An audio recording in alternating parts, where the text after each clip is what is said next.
আর গ্র্যাজুয়েটদের বাইরে যদি আমরা চিন্তা করি, যারা এইচএসসি পাশ করে কর্মক্ষেত্রে প্রবেশ করেন, তাদেরকে হিসাব করলে প্রায় সংখ্যাটা প্রায় 15 থেকে 20 লাখের মতো প্রত্যেক বছর জব ক্রিয়েশন হয়।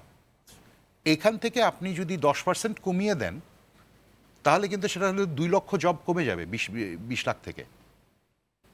মানে আমি সংখ্যাটা আবার বলছি, 20 লাখ জব ক্রিয়েশন প্রতি বছর হয়।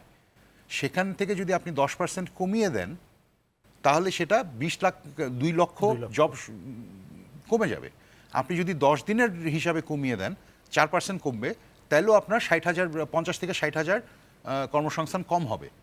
এবং এটার কারণটা শুধুমাত্র এই গত 15 দিনের এফেক্ট, বাকি সমস্ত কিছু ছেড়ে দিলাম আমরা।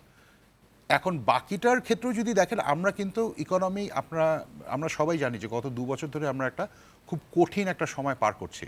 এবং সেটা শুধু বাংলাদেশ না, আমরা ধরেন ইউকে থেকে শুরু করে এমন কোনো দেশ নেই পৃথিবীতে যারা এই যে পোস্ট কোভিড ইকোনমিক টার্মোয়েলের শিকার হননি।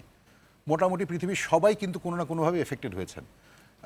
কোভিড শেষ হওয়ার পরে যখন ইউক্রেনের যুদ্ধের শুরুর সাথে সাথে, ব্যাপারটা শুধু ইউক্রেন যুদ্ধ বললে আসলে বোঝা যায় না, কারণ তখন যেটা হয়েছে যে আপনার দুনিয়ার অধিকাংশ সেন্ট্রাল ব্যাংক ইনফ্লেশন কন্ট্রোল করার জন্য একটা কন্ট্রাকশনারি পলিসিতে চলে গেছেন।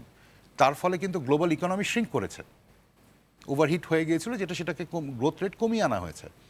এটার ফলে কিন্তু অ্যাক্রস দ্য বোর্ড আমরা কিন্তু একটার পর একটা অনেকগুলো দেশকে দেখেছি ডেট ক্রাইসিসে পড়তে, অনেকগুলো দেশকে দেখেছি মারাত্মক খাদ্যর ইনফ্লেশনে ফ্যামিনের কাছাকাছি লেভেলে পৌঁছে যাওয়া। ইউক্রেন যুদ্ধের পরে যেমন আপনার ইজিপ্টে প্রায় খাদ্যদ্রব্যের দাম বেড়ে গিয়েছিল 5 থেকে 10 গুণ। আমাদের কিন্তু সেরকম কিছু হয়নি। হ্যাঁ, আমাদের জীবনযাত্রার খরচ বেড়েছে, আমাদের ইনফ্লেশন 6% লেভেলে ছিল, ওটা 10% হয়েছে। ইউকের ইনফ্লেশন 2% থেকে বেড়ে 9% হয়েছে। আমাদের তো 4 গুণ ইনফ্লেশন বাড়েনি, আমাদের 1.5 গুণ বেড়েছে। এরকম আমরা কিন্তু এই জিনিসগুলো নিয়ে স্ট্রাগল করছিলাম। এই বছরটা আসলে আমাদের সবচেয়ে বড় সুযোগ ছিল এই স্ট্রাগল থেকে বেরিয়ে আসার জন্য। এবং আপনারা জানেন যে গত বছরের যেমন ধরেন আমাদের যে ডলারের যে একটা বড় ধরনের একটা ক্রাইসিস ক্রিয়েট হয়েছিল, সেটা থেকে আমরা মোটামুটি উতরে এসেছিলাম এই বছর।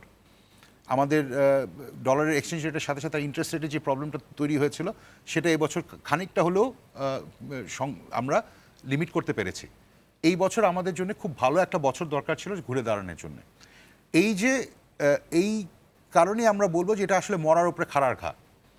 মানে আমাদের জন্য যদি বলেন যে মানে এই ধরনের টার্মোয়েলের জন্য ওয়ার্স্ট সময় কী ছিল, প্রবাবলি এই বছর। এইটা কিন্তু একটা মানে এটা অনস্বীকার্য, এটা আপনি স্বীকার করেন বা না করেন তাতে কিছু আসে যায় না, এটা হয়েছে এবং হচ্ছে। সেকেন্ড জিনিস হচ্ছে যে এই যে টার্মোয়েল থেকে বেরিয়ে আসতে পারলাম না আমরা এই বছর, কিংবা সেটা ডিলেইড হলো, এটার কারণে কিন্তু সরাসরি কর্মসংস্থান কমবে। কর্মসংস্থান কমবে মানে হচ্ছে মানুষের চাকরি বাকরি পাওয়ার সম্ভাবনা কমবে।